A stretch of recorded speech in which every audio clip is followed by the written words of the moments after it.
እንደምናረፈዳችሁ ክቡራትና ክቡራን ተመልካቾቻችን የዕለተ እሁድ የእኩለ ቀን የምሳ ሰዓት ዜናችን የታህሳስ 26 የ2018 ዓመተ ምህረት መረጃዎቻችንን ይዘን እዚህ 5 ኪሎ ከሚገኘው ስቱዲዮ በቀጥታ ስርጭት ወደ እናንተ መጥተናል። ዜናውን እየመራሁ በሱ ፍቃድ ተገኝ ከመላው ስቱዲዮና የስርጭት ባለሙያዎች ጋር በጋራ ከእናንተ ጋር ቆይታ አደርጋለሁ። አብራችሁን ሆናችሁ በዛሬ የመረጃ ጉዳዮቻችን እንግዲህ ያው እንደሚታወቀው የፊታችን የገና በዓል ምክንያት በማድረግ የበዓል የፍጆታ ምርቶችና የቁም እንስሳት ግብይት በተመለከተ ወደ እናንተ መረጃዎችን እናደርሳለን። ሌላኛው ጉዳያችን ደግሞ በኢትዮጵያ የጋዜጠኝነትና የዲፕሎማሲ ሙያ ውስጥ የረጅም ዘመን ልምድና ተሞክሮ ያላቸው አንድ ኢትዮጵያዊ ግለ ታሪክ ነው የምናስቃኛችሁ። ባለታሪካችን ከኢትዮጵያ ብሔራዊ ሬዲዮ የመጀመሪያው ጋዜጠኛ ውስጥ አንዱ ናቸው። የጀርመን ድምጽ ዶቼ ቬሌ የመጀመሪያው ዓለም አቀፍ ዘጋቢ ውስጥም ይገኙበታል። በአፍሪካ አንድነት ድርጅት ሲመሰረትም ብስራቱን ለዓለም ካደረሱ ጋዜጠኞች መካከል እሳቸው አንዱ ናቸው። ተመልካቾቻችን አብራችሁን ከቆያችሁ ማናቸው ምንስ አበረከቱ ታዳምጡታላችሁ። ሌላኛው ደግሞ ከፍተኛ ሽልማትን ይዞ ወደ ኢንዱስትሪው እንደተቀላቀለ የሚነገርለት አዲስ ታለንት ሾው በመጪው ረቡዕ በገና በዓል ዕለት ይጠናቀቃል። በመርሃ ግብሩ ያካተትነው ሌላኛው ርዕሰ ጉዳያችን ነው። ወደ ውጪ ደግሞ ዘለቅ ስንል የተሽከርካሪ አምራቹ BYD በኤሌክትሪክ ኃይል ተጠቃሚ ተሽከርካሪዎች ሽያጭ ላይ ከዓለም ቀዳሚ መሆኑን እንነግራችኋለን። አብራችሁን ትሆኑ ዘንድ እንጋብዛለን። አንቺ እኮ የዚህ ታለንት ሾው እንቁ ነሽ። በቃ ይዋር ታርልነሽ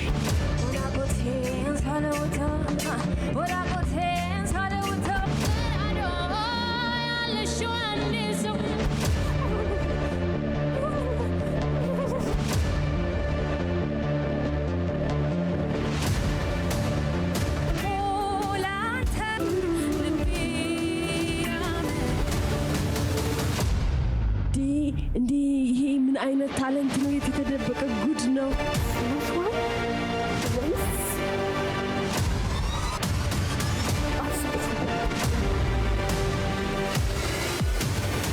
ያንተ ልጅ ጥንካሬ ከልብህ ነው። ዛሬ ቀጭ ኩታ ነገር አቁቴን የሰው ልጅ ድምጽ በራሱ እስታካቶ ይሰራል። አደሪያ ግብሬ መቤቴ ኦ ማይ ጋድ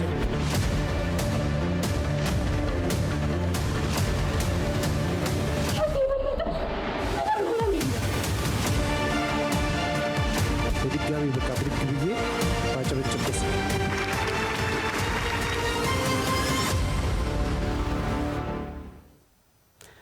ቀዳሚ ወዳረግነው መረጃችን እናልፋለን። አዲስ አበባን የሕክምና ቱሪዝም ማዕከል ለማድረግ የተያዘው ትልም በመንግስት ብቻ ሳይሆን በግሉ ዘርፍ ትብብር ጭምር የሚሳካ መሆኑን ከንቲባ አዳነች አቤቤ ተናገሩ። ከፍተኛ የሕክምና አገልግሎቶችን ለመስጠት የሚያስችሉና በግሉ ዘርፍ የተቋቋመው ሀብሪ የሕክምና ፕላዛ ተመርቆ ለአገልግሎት ክፍት ሆኗል። ሰብስቤ ባዩ መከላከል ብሎም አክሞ ማዳንን መሰረት ባደረገው የኢትዮጵያ የጤና ፖሊሲ ሰው ተኮር የሆኑ የጤና አገልግሎቶችን በማስፋፋትና ለማህበረሰቡ ተደራሽ ማድረግን ትኩረቱ አድርጎ ይሰራል።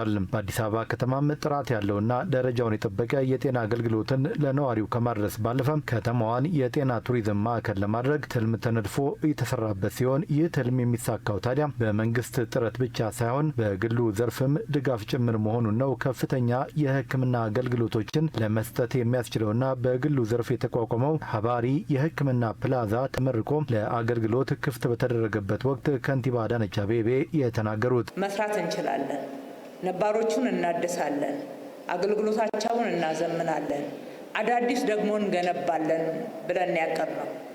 ይሄንን ስንል መንግስት ብቻውን ሰርቶ ይሄንን የሚያክል ራዕይ ያሳካል የሚልም ህልም አልነበረም የያዝነው ህልም በርካታ ሀገር ወዳድ ኢትዮጵያውያን ህልምን የሚጋሩ ለሀገራቸው መልካም የሚመኙ አገር የማሳደግ የማበልጸግ አገልግሎታችንን ስታንዳርዳይዝ የማድረግ ህልም ያላቸው በርካታ ዜጎች አሉ።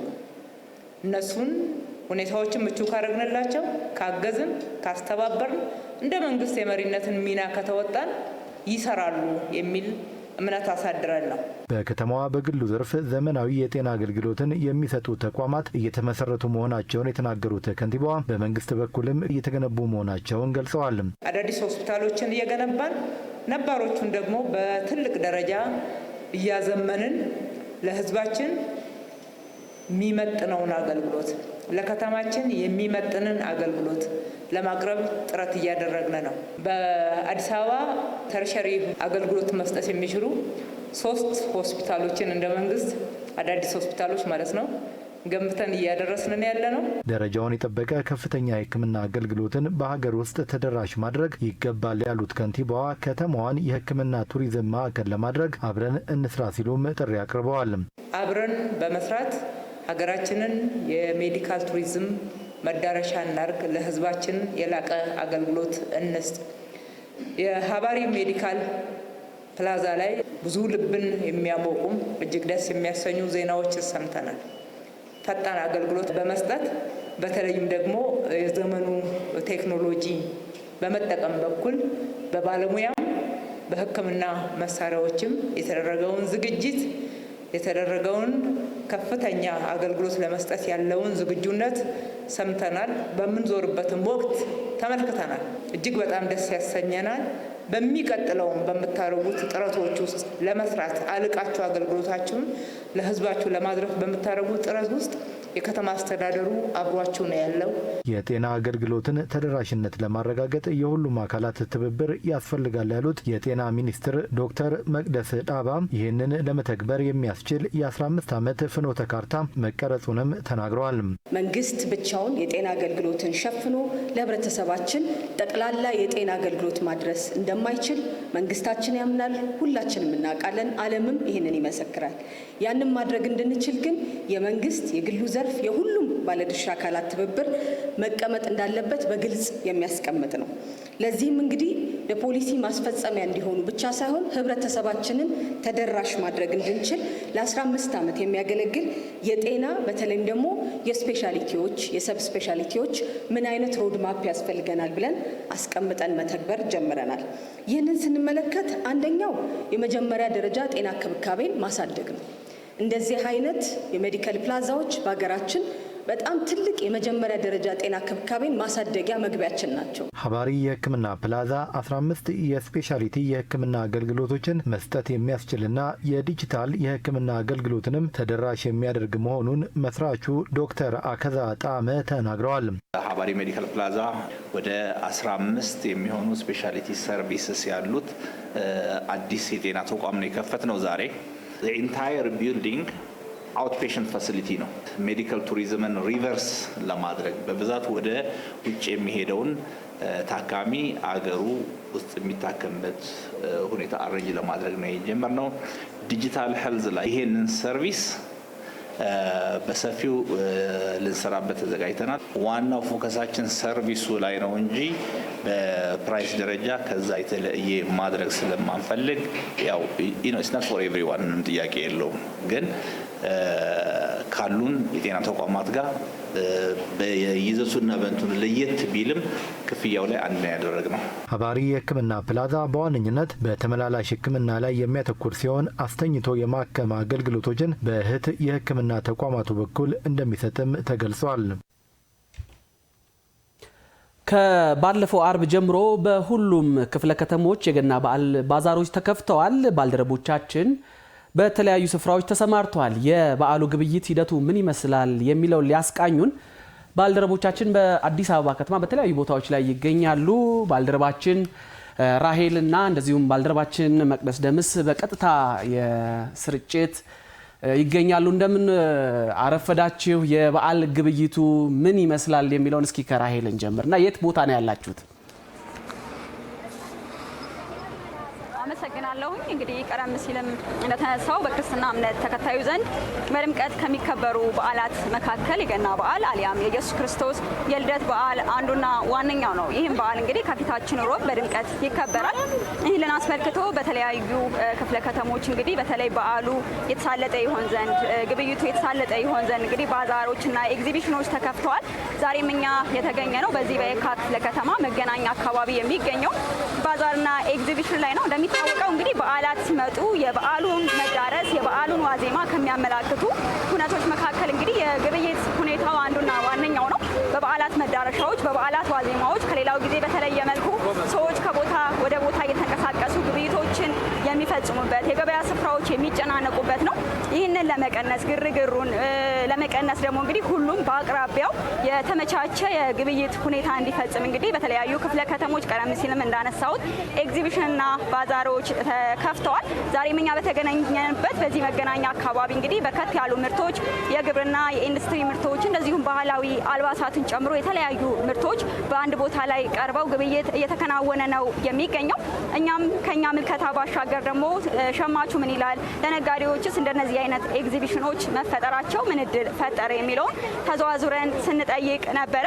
በተለይ በበዓላት ወቅት ከዚህ በፊት እንግዲህ በጣም ረጅም ቦታዎችን ተንቀሳቅሰው እንደ ሾላ ከዛም ባሻገር መርካቶና ሌሎች አካባቢዎች ላይ በመንቀሳቀስ ግብይቶችን ይፈጽሙ እንደነበር በማንሳት አሁን ግን በዚህ በአቅራቢያቸው እንደነዚህ አይነት ኤግዚቢሽንና ባዛሮች መከፈታቸው ግብይታቸው የተሳለጠ እንዲሆን ስለማስቻሉ አንስተውልናል። ከዛም ባሻገር ከዋጋም አንጻር ከዚህ በፊት እንግዲህ በዓላት ሲዳረሱ በተለይ አንዳንድ ነጋዴዎች ከአቅም በላይ የሆነ ያልተመጠነ የዋጋ ጭማሪን በማድረግ እንግዲህ ገበያው እንዳይረጋጋ የሚያስችሉበት ሁነት ነበረ። አሁን ላይ ግን እንደነዚህ አይነት ኤግዚቢሽንና ባዛሮች በየአካባቢው መፈጠራቸው በተለይ ነጋዴዎች ያልተገባ የዋጋ ጭማሪ እንዳያደርጉም ሊቆጣጠር የሚችል መሆኑንም አንስተውልናል። ከዛም ባሻገር እዚህ አካባቢ ላይ ዋጋቸውስ ምን ይመስላል፣ በተመጣጣኝ ዋጋ ነው ወይ፣ ጥራቱስ በምን መልክ የሚገለጽ ነው የሚለውን እኛም ከመልከታችን በተጨማሪ ሰዎችንም ስንጠይቅ ነበረ። እንግዲህ እዚህ አካባቢ ላይ አሁን ሽንኩርት እየተሸጠ ያለው ከ25 ብር ከፍተኛ እስከ 30 ብር ነው። ከዛም ባሻገር ሌሎች እንደ ቲማቲም እና ሌሎች ግብአቶችም እንደዚሁ ቲማቲም 25 ብር እየተሸጠ ያለበት ሁኔታ ነው ያለው። እንደዚሁ ነጭ የሚባል ወይም አንደኛ የሚባል ጤፍ እንግዲህ በኩንታል 11 ሺህ ብር በኪሎ ደግሞ 110 ብር እየተሸጠ ያለበት ሁኔታ ነው ያለው። ይህም የግብይቱ ስርዓቱ የተሳለጠ እንዲሆን በተመጣጣኝ ዋጋም እንዲያገኙ እንዳስቻላቸው አንስተውልናል። ከዛም ባሻገር በተለይ ለአምራቹ ወይም ደግሞ ለአቅራቢው ደግሞ የፈጠረው እድል የገበያ ትስስርን ከመፍጠር ጀምሮ እንደነዚህ አይነት የተመቻቹ ቦታዎችን ማግኘታቸው በራሱ ምርታቸው ሳይበላሽ እንግዲህ በአግባቡ መጥተው ምርታቸውን ለቀጥታ በሸማቹ እንዲያደርሱ እድል የፈጠረ መሆኑን አንስተውልናል። በአጠቃላይ እዚህ ያለው ሁነት ይህን ይመስላል። አመሰግናለሁ ራሄል። እንግዲህ ያው እንደሚታወቀው በተለያዩ የአዲስ አበባ ከተሞች ክፍለ ከተሞች ያው የበዓል ግብይቱ እንደቀጠለ ነው። ባልደረባችን መቅደስ ደምስም ደግሞ የት አካባቢ ነው ያለሽው? ምን ጉዳዮች ታዘብሽ? ሸማቹና ነጋዴውስ ምን አይነት ግብይት እየፈጠሩ ነው የሚለውን ማድረስ ትችላለሽ?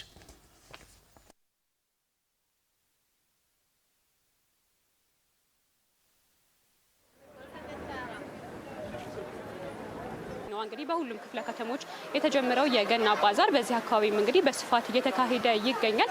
እኛም እንግዲህ በተለያዩ በዚህ ክፍለ ከተማ በተለያዩ ቦታዎች በተዘጋጁ ባዛሮች ላይ እንግዲህ ዞር ብለን ቅኝት ለማድረግ ሞክረናል። እንግዲህ ለበዓሉ መዋያ የሚሆኑ የተለያዩ ግብአቶች የኢንዱስትሪ ብሎም የግብርና ምርቶች እንግዲህ በስፋት ቀርበው መመልከት ይችላል። ሽንኩርት፣ ነጭ ሽንኩርትን ጨምሮ ቂቤን ጨምሮ እንግዲህ የተለያዩ ምርቶች ናቸው እንግዲህ በብዛት ቀርበውበት ያየ ነው። በተመጣጣኝና እንግዲህ በብዛት ለተጠቃሚዎች የሚቀርቡበት ስርዓት ለመዘርጋቱ እኛም ባደረግነው ቅኝት መመልከት ችለናል። እንግዲህ የተለያዩ ሰዎችንም የዚህ የባዛር ተጠቃሚ የሆኑ የመዲናዋ ነዋሪዎች ጨምሮ ለማናገር ሙከራ አድርገን ነበር። እንግዲህ ተጠቃሚዎች እንደዚህ አይነት ባዛሮች ሰፊ ድልን እንደሚፈጥርላቸው በአቅራቢያቸው መመቻቸቱም ደግሞ አበርክቶ የጎላ መሆኑን እንግዲህ ሀሳባቸውን ያጋሩን። በተለይም ደግሞ የሚፈልጓቸው ለበዓል የሚሆኑ ግብአቶችን በአንድ ቦታ በዚህ መልኩ ማግኘት መቻላቸው ትልቅ እድልን የፈጠረላቸው ስለመሆኑ ሀሳባቸውን ያጋሩን። ከዛ ባሻገር ታዲያ እዚህ አካባቢ የሚቀርቡ ምርቶች ታዲያ በተመጣጣኝ ዋጋና ጥራታቸውን በጠበቀ መልኩ በብዛት ማግኘታቸውም እንግዲህ ሌሎቹ የባዛሮቹ ጥቅም መሆናቸውን እንግዲህ ሀሳባቸውን አጋርተውናል። ከዛ ባሻገር እንግዲህ ነጋዴዎችም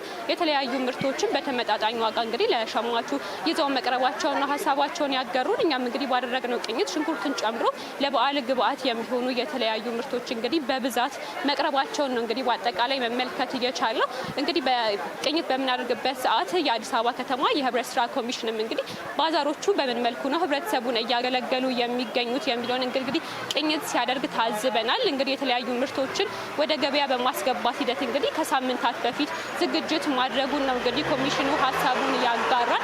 በዚህም እንግዲህ የተለያዩ የግብርናና የኢንዱስትሪ ምርቶች ታዲያ ወደ ገበያው በስፋት እንዲገቡና ምንም አይነት እጥረት እንዳይፈጠር በማድረግ በኩል ሰፊ ስራን ሲሰራ ስለመቆየቱ ሀሳቡን አጋርቶናል። ከዛ ባሻገር ታዲያ እነኚህ ምርቶች ደግሞ ወደ ገበያ ከገቡ በኋላ ደግሞ ከምርት አቅርቦት ጋር ከዛ ባሻገር ደግሞ ከዋጋ ጋር በተገናኘ ደግሞ ሰፊ የሆነ የቁጥጥር ስራን እየሰራ እንደሚገኝ ነው እንግዲህ የገለጸልን። በዚህም ታዲያ ነዋሪው የሚፈልጋቸውን ምርቶች በተመጣጣኝ ዋጋ ማግኘት መቻሉን በሚያደርገው ጥረትም እንግዲህ የቁጥጥር ስራ ማለት ነው ሰፊ ስራን እየሰራ ይገኛል። በዚህም እንግዲህ ሰፊ መደበኛ የሚባልና ሰላማዊ የሆነ የሸማቾች እንቅስቃሴ ነው እንግዲህ ስለመኖሩ ሀሳቡን ያጋራል። ታዲያ አሁን በምንገኝበት ቦታ ላይ ማለት ነው የተለያዩ ምርቶች ለተጠቃሚዎች ታዲያ በስፋት የሚቀርቡበትን ሂደት መመልከት ችለናል። በተመጣጣኝ ዋጋ ሽንኩርት በ30 ብር ጨምሮ እንግዲህ የበዓል መዋያ ይሆናሉ የሚባሉ ግብአቶች ታዲያ በስፋት ስለመቅረባቸው በአጠቃላይ እኛ በንፋስ ስልክ ላፍቶ ክፍለ ከተማ ወረዳ 13 ጀሞ አካባቢ ተገኝተን ባደረግነው ቅኝት መታዘብ ችለናል። በስፍቃር ለጊዜው ያለኝ መረጃ ይህንን ይመስላል።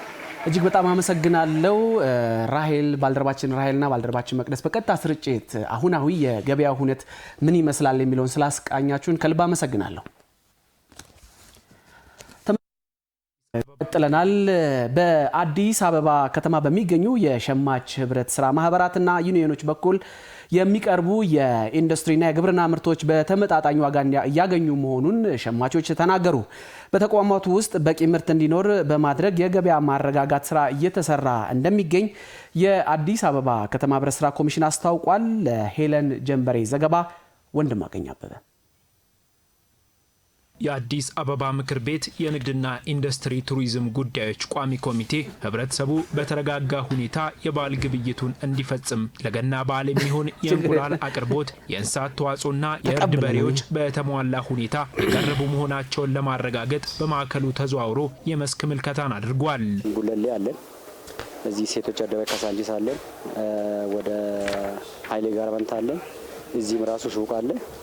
በዚህ ቦታ በመስሪያ ቤቱ እንደታዘዝን እንደዛ እየዞር እንሸጣለን። ለሰራተኛው በአማከለ መልኩ ገበያ ላይ አሁን ያለው አንድ እንቁላል 20 ብር ነው የሚሸጠው። እዚህ ግን መጥተን በ14 ብር ነው ያገኘነውና እንቁላሉን በምናይበት ሰዓት ላይ ከጥራትም በጣም ቆንጆ እንቁላል እንደሆነ ነው በአካል ያየሁት። የአዲስ አበባ ምክር ቤት የንግድና ኢንዱስትሪ ቱሪዝም ጉዳዮች ቋሚ ኮሚቴ ሰብሳቢ አቶ ጋትዌች ውር ለበዓል የሚሆን እንቁላል፣ የእንስሳት ተዋጽኦና ለእርድ የሚሆኑ ከብቶችን በማዕከሉ በተሟላ ሁኔታ የቀረቡ በመሆኑ ህብረተሰቡ በተረጋጋ ሁኔታ የበዓል ግብይቱን እንዲፈጽም ያደርገዋል ብለዋል። ማህበረሰቡ በኑሮ ዝቅተኛ ኑሮ ላይ ያለው ለመግዛትም እንደዚህም በአቅርቦት ደረጃም እጥረት እንዳያጋጥም ይህንን ትልቁ የተሰራ መሆኑ በተለይ እንቁላል እስከ 14 ብር እንዲሸጥ በመደረጉ ይህም ካልኩሌት በተደረገበትና ለኑሮ ምቹ የሚሆኑ አይነት ነገር የተደረገ ነው። ሁለተኛው በከተማ በአቅርቦት ደረጃ መላው የከተማ ሁሉም ክፍለ ከተሞች በሱቆች ደረጃ አቅርቦት እየቀረበ ነው ያለው። ይሄ ጥሩ ነው።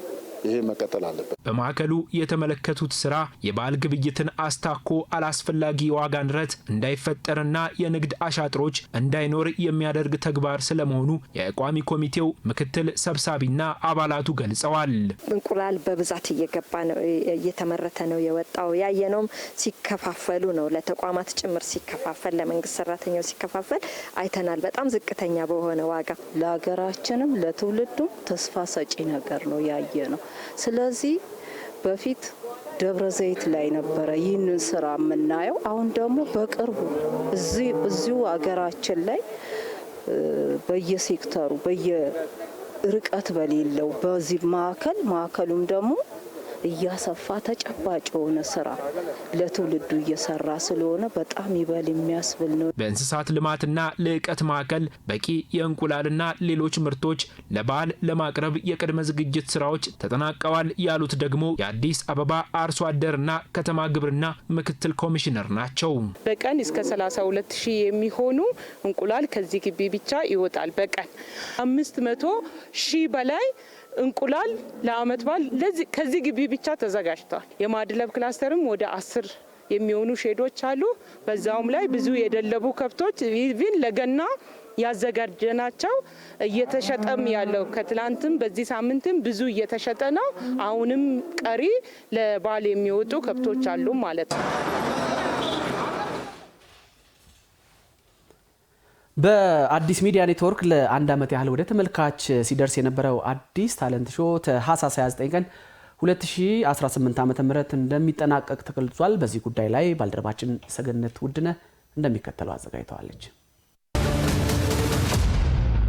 በአዲስ ሚዲያ ኔትወርክ ለአንድ ዓመት ያህል ወደ ተመልካቾች ሲደርስ የነበረው የአዲስ ታለንት ሾው ልዩ የተሰጠው ውድድር ሊጠናቀቅ በጣት የሚቆጠሩ ቀናት ቀርተውታል።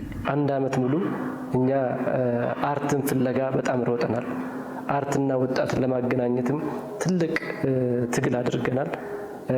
በዚህ ረገድ እውነት ለመናገር ጥሩ ተሞክሮዎችን ያገኘንበት ስራ ነው ብዬ አስባለሁ። በአዲስ ሚዲያ ኔትወርክ በጣም ትልቅ ትኩረትና ግምት የተሰጠው በጣም ተወዳጅ ከብዙዎቹ ጋር እንኳን ብናነጻጽረው የተሻለና አንደኛ ሊባል የሚያስችል እንትን ያለው በእውቀት ነው የሚመራው።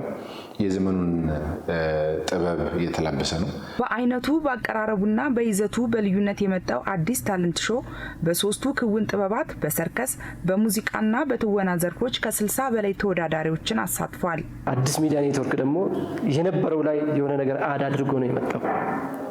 ሁሌ ያለውን ነገር ብቻ እሱን ይዞ መሄድ ብቻም ሳይሆን ምን እንጨምርበታለን፣ ሌሎች ሚዲያ ላይ ያልታዩ ነገሮች እኛ ደግሞ ምን አድርገን እንምጣ የሚለውን ሐሳብ በመጀመሪያ ደረጃ እሱን ፕሮፖዛላችን ውስጥ ቀርጸን እሱን አድሬስ ለማድረግ ያስቀመጥነው ግብ አሁን የተሳካ ነው ብዬ አስባለሁ። በሶስቱ የኪነ ጥበብ ዘርፎች በልዩ አቀራረብና ይዘት የመጣው አዲስ ታለንት ሾው መስከረም 1 2017 ዓ.ም ነበር በልዩ የተወዳዳሪዎች ዝግጅት ወደ ተመልካቾች መድረስ የጀመረው። ይህ አዲስ ታለንት ሾው ውድድር በሀገራችን የኪነ ጥበብ እና ልዩ ተሰጥኦ ውድድሮች የሽልማት ታሪክ ከፍተኛ የሆነውን ይዞ እነሆ ዛሬ በበዓል ልዩ ዝግጅት ብቅ ብሏል ጀምሯል። እንኳን ደስ አላችሁ ማለት ፈልጋለሁ። ሶስቱን ማጣመሩ በራሱ የተለየ ነው። አንድ ነገር ላይ ብቻ ስቲክ ብናደርግ አንዱን ወገን ብቻ ነው የምናስደስተው ወይም ደግሞ የምናስተምረው። ሶስቱንም መያዛችን ልዩ ያደርገናል። አዲስ ታለንት ሾው ከሙዚቃና ከትወና ባሻገር በልዩነት ይዞት የመጣው የሰርከስ ውድድር እጅግ ልብ አንጠልጣይ፣ አጓጊ፣ አስገራሚና አዝናኝ የሆኑ ትዕይንቶች የታዩበት ነበር። አዲስ ሚዲያ ኔትወርክ ላይ የነበሩ ተወዳዳሪዎች ስፔሻሊ በሰርከስ ማለት እንችላለን ትላልቅ ሀገራዊ ኢሹ ላይ እየተሳተፉ ተሰጥኦአቸውን እያሳዩ ነው ያሉት። አሁን ሰርከስ በዓለም አቀፍ መድረክ እንደምታውቂው ኢትዮጵያውያን በብዙ ቦታ ስመጥሮችን እንኳን እያስፈነደቁ እያዝናኑ እንዲህ ማለ እንዴ ተብሎ ሁሉ የኢትዮጵያን ስም በዓለም መድረክ የሚያስጠርበት ትልቅ አውድ ነው ማለት ይቻላል። በምዕራፍ 7 የአዲስ ታለንት ሾው ውድድር በትወና በሰርከስና በሙዚቃ የዘርፍ አሸናፊ ለሆኑ ከአንደኛ እስከ 3ኛ ለወጡ 9 ተወዳዳሪዎች የገንዘብ ሽልማት የተበረከተላቸው መሆኑ ይታወሳል። ከመጀመሪያ ዙር ጀምረው እስከ 7ኛ ዙር የነበሩ ሰዎች ሚዲያ ላይ ይታያሉ። ሰዎች ያያቸዋል። ተሰጥኦአቸው ምንም ቢሆን ሰዎች በየጊዜ ኮመንት እያደረጋቸው ወደ ተሻለ ነገር እንዲመጡ መንገድ ይከፍትላቸዋል። አዲስ ሚዲያ ኔትወርክ በብዙ ሪፎርም ውስጥ ነው ያለው። ግን ደግሞ ከሪፎርሞቹ ደግሞ በተለይ መዝናኛው ኢንዱስትሪ በጣም በአጭር ጊዜ ውስጥ ተቋሙ ተቀላቅሎ ጥሩ ውጤት ያስመዘገበበት አንዱና ዋነኛው ብራንዳችን ነው ማለት ይቻላል አዲስ ታለንት ሾው። ታህሳስ 29 ቀን 2018 ዓመተ ምህረት ፍጻሜውን የሚያገኘው የአዲስ ታለንት ሾው የተሰጥኦ ውድድር የአሸናፊዎች አሸናፊ ማን ይሆን የሚለው በጉጉት እየተጠበቀ ይገኛል። ሁሉንም መሸለም አይቻልም። ከዚህ ውስጥ ማን እንደሚሸለም እንግዲህ ማን እንደሚያሸንፍ ህዝቡ የሚወስነው፣ ዳኞች የሚወስኑት፣ ክራይቴሪያውን የሚያሟሉ አሸናፊ ይሆናሉ።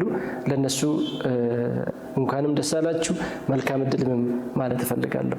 ተወዳዳሪዎች በበኩላቸው ለአሸናፊዎች አሸናፊ የፍጻሜ ውድድር በሚሊዮን ለሚቆጠረው ከፍተኛ የገንዘብ ሽልማት አሸናፊ ለመሆን ዝግጅታቸውን ማጠናቀቃቸውን ገልጸዋል። በዚህ ዙር አሸንፋለሁ። ለማሸነፍ በቂ ዝግጅት አድርጌያለሁ። ለማሸነፍ ተዘጋጅተናል።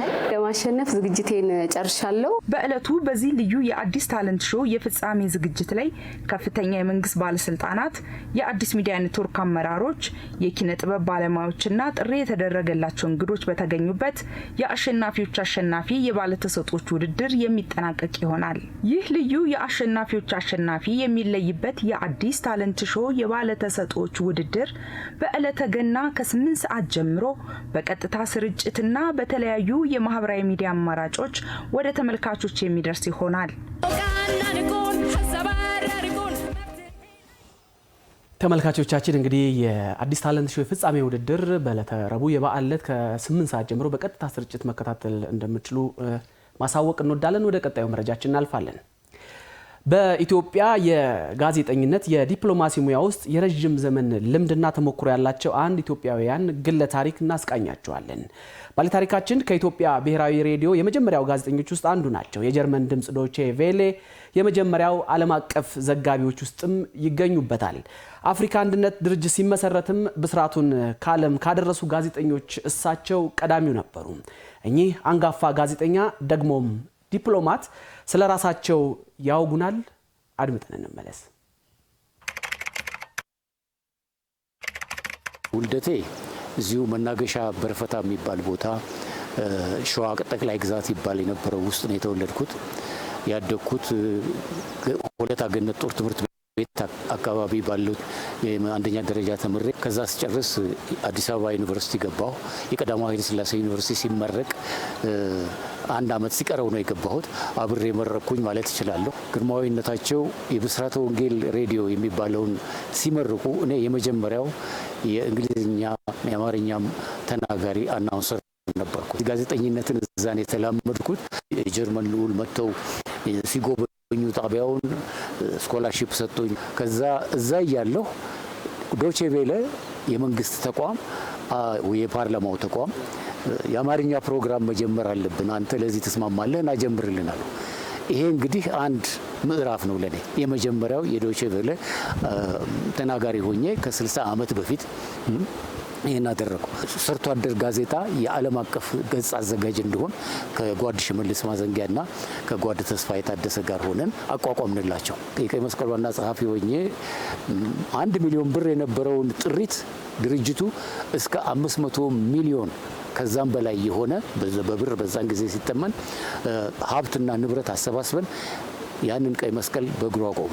ያን ከጨረስን በኋላ እንግዲህ ጓድ መንግስቱ ደግሞ እንደገና ጠርተው በጀርመን ሀገር የኢትዮጵያን ዲፕሎማሲ ባክህ በፊት እንደጀመርከው ከአብዮቱ በፊት እንደጀመርከው አሁን ደግሞ ቀጥላሉ። ከዛ በኋላ አምባሳደር ሆንኩ። ከዛ ወደ ፕራግ ተዛውሬ ነበር። ፕራግ፣ ቼኮስሎቫኪያ፣ ሃንጋሪ እና ፖላንድ እነዚህን ሀገሮች ወክል ነበር። የተባበሩት መንግስታት ፈለገኝ በኋላ። ከዛ ማንዴላን አስመረጥኩ። ደቡብ አፍሪካ ሄጄ በዛ በምስራቅ ኬፕ ጠቅላይ ግዛት የምርጫው ኮሚሽነር ነበርኩ። እንደገና ዌስተርን ሰሃራ ሂድ ተባልኩ፣ ዌስት አፍሪካ ሂድ ተባልኩ። ብዙ ቦታ ሄድኩኝ። በመጨረሻ የህግ ትምህርትም ስላለኝ የተባበሩት መንግስታት ድርጅት የሰብአዊ መብቶች ድርጅት ጠርቶ ለጸረ ዘረኝነት አንድ ኮንፈረንስ ተቋቁሞ ነበር ደርባን ሳውዝ አፍሪካ። ለዛ አደራጅና የፐብሊክ ሪሌሽንስ ኃላፊ አድርጎ ቀጠረኝ። ያን ከጨረስኩ በኋላ በሴንትራል አፍሪካ ሀገሮች ውስጥ የሂውመን ራይትስ ወይም የሰብአዊ መብት ተወካይ ሆንኩ። ከዛ ተመልሼ እንደገና የኢራቅ ጦርነት ሲነሳ ባግዳድ ሄድኩ። ሳዳም ሁሴንን ሲያስሩት ገባሁ፣ ሲሰቅሉት ወጣሁ። በተባበሩት መንግስታት ድርጅት ተቀጥሬ የቅድመ ማስጠንቀቂያ ሁኔታዎች ኤርሊ ዋርኒንግ የሚባለው ለዛ ስራ ታጭቼ ብዙ ካገለገልኩ በኋላ ስመለስ በናይሮቢም በዌስት አፍሪካ በጠቅላላው በእስያም በኒውዮርክም አገልግያለሁ እና አሁን ደግሞ በውጭ ጉዳይ ሚኒስቴር የአማካሪዎች ወይም የማክርት ካውንስል አለ ምክር ቤት። እዛ ውስጥ አልፎ አልፎ ሲጠሩን ምክራችንን እንለግሳለን። ልጄንም ደግሞ አሳድጌ ለዚሁ በማብቃት አምባሳደር ሄኖክን አገሩን እንዲያገለግል በማድረግ ትልቅ ስራ እየተሰራ ነው እና አሁን እሱ በአፍሪካ በጠቅላላው ላለው የቦይንግ ተወካይነት እሱ ዳይሬክተር ነው።